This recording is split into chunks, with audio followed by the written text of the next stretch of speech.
Hello everyone. Today's lesson we're going to talk about molar volume. I'm very excited about this lesson because I got a new stylus. Finally, it came in the mail. So hopefully my writing will be a little easier to understand. And I also found this theme on PowerPoint, which I was very excited about because yeah, it's kind of crazy. Have you guys watched The Tiger King? Have you watched it yet?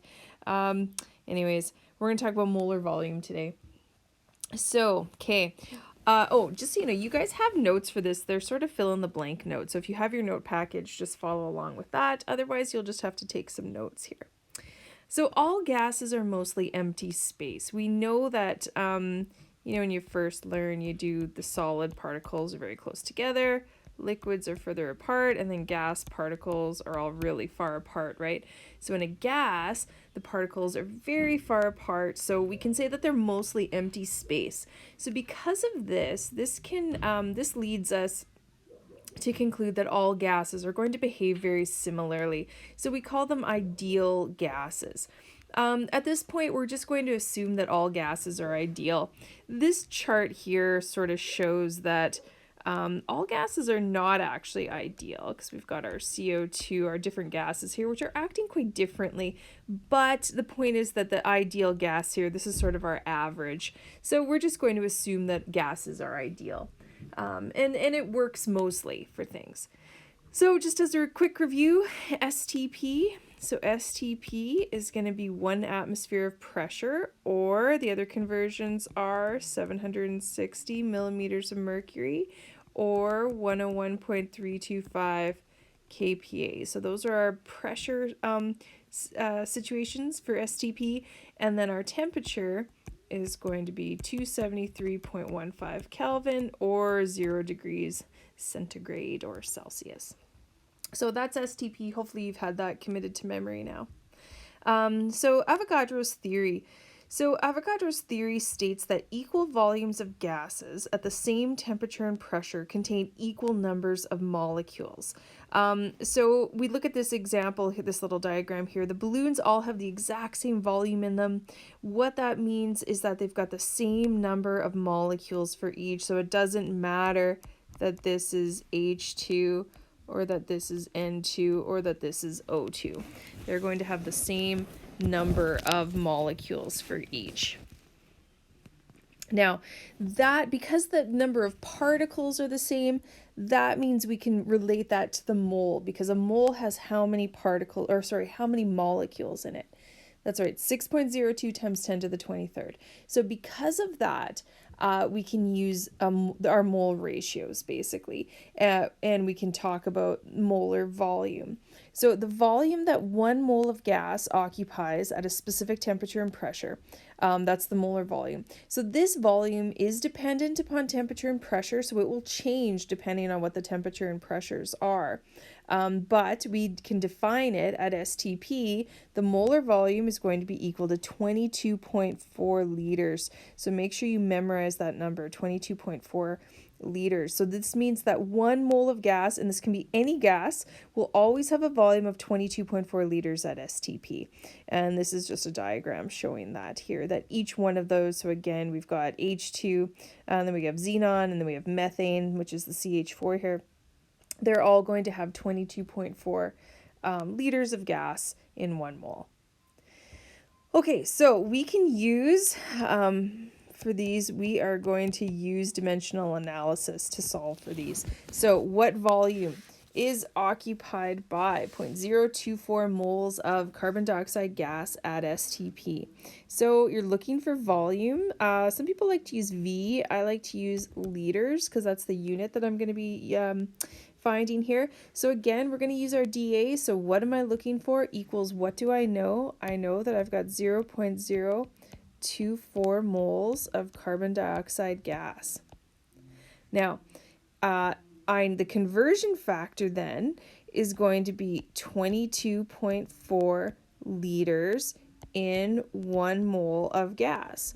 So that's the conversion factor, and that's always going to be the conversion factor. So that 22.4 in 1 mole. So then we can get our calculators out, and 0.024 multiplied by 22.4, and we get an answer of 0.5376, but I can only have 2 sig figs because of this, so 0.54 liters is going to be my answer there. So pretty simple. The moles of carbon dioxide is going to cancel. Liters is what I wanted, so it's all good.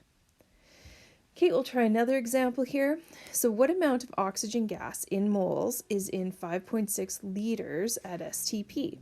So we're looking for moles of oxygen gas equals, I know that I've got 5.6 liters of O2. And then again, we're just going to have our conversion factor. So diagonal units are the same. So liters is going to go on the bottom, moles on top. My conversion factor is in 1 mole. There are 22.4 liters of gas. So 5.6 divided by 22.4, and we get an answer of 0.25, and liters cancel, and I'm in moles. Good. Sometimes I forget you're not here. I was literally just about to say, are there any questions on that? Guess you can't ask it. Okay, so now we're going to talk about volume and stoichiometry. So basically, whenever you see stoichiometry, this means the mole ratio. Okay, so this is when we're talking about a chemical equation. So we can apply the mole ratio using this volume conversion factor. So everything works exactly the same though. So this example here, at STP, 50 liters of methane is combusted in free oxygen. So we're going to write the equation, and I would invite you to try to write that yourself. So methane is CH4. So if we were writing a combustion reaction, what would you have to add to this?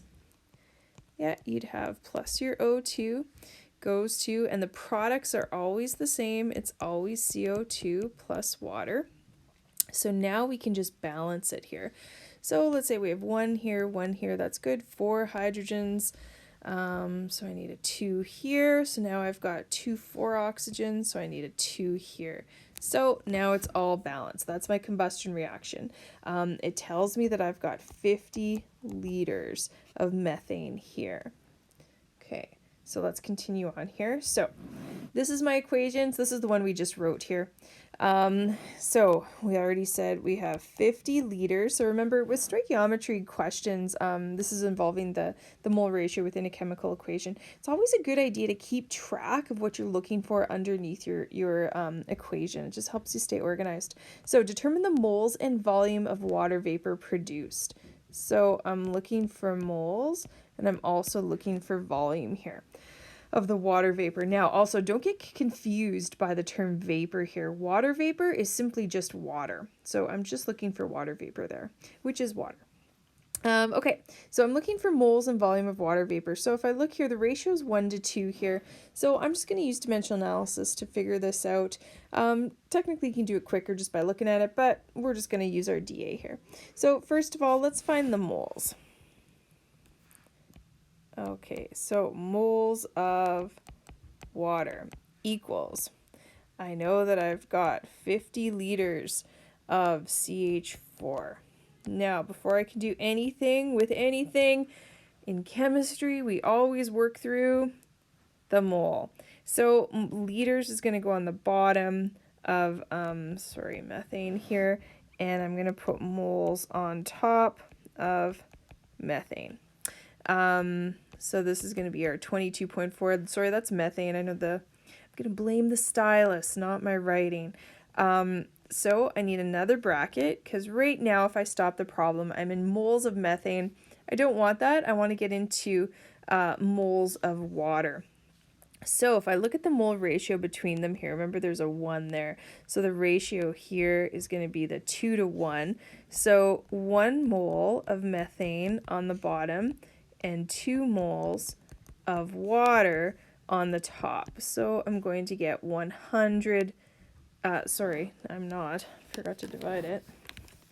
So 50 divided by 22.4, and I'm going to get, 4.46 moles of water here.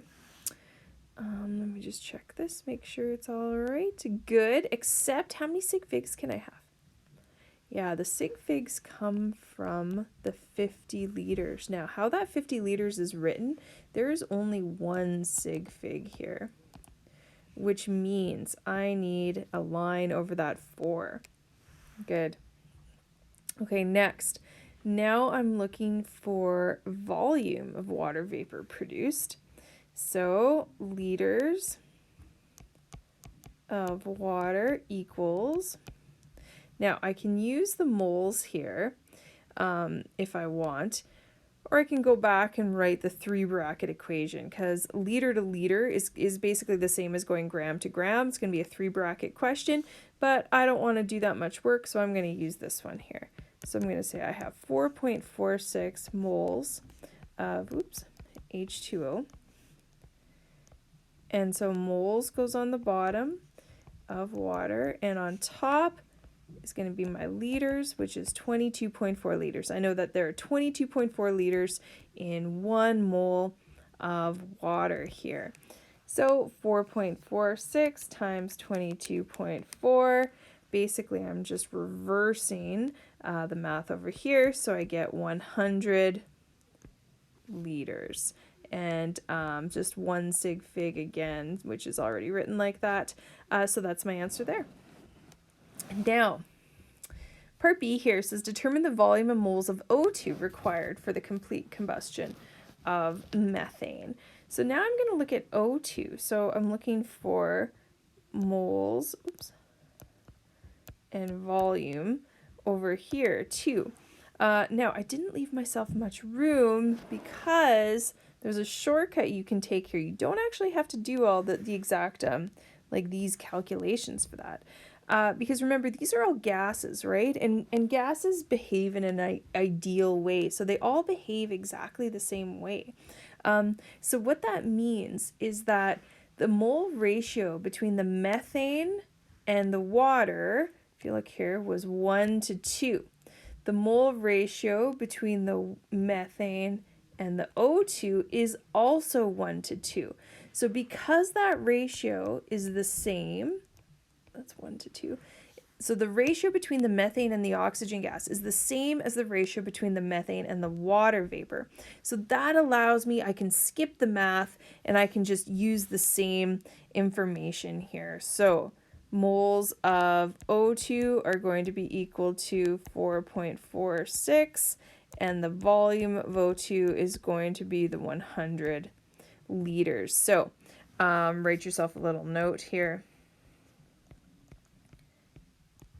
Same as above, because it's the same mole ratio. Good. So you can just look at the ratios because the gases are exactly the same. They're identical. Just checking something here, guys. I forget which exercise it is. Oh, hold on. My screen went sideways. Not my most professional video, sorry. You can do exercise 8 here, okay? One thing to be sure of that I forgot to mention before, you always want to make sure that a question is at STP, because you can only use the 22.4 liters at STP here, okay? But exercise 8, all of them are at STP, so go ahead and do that. There's only 4 questions. So finish that, and then tomorrow we'll go through the last page there when gases are not at STP. Okay, I think that's it for today. Thanks, guys.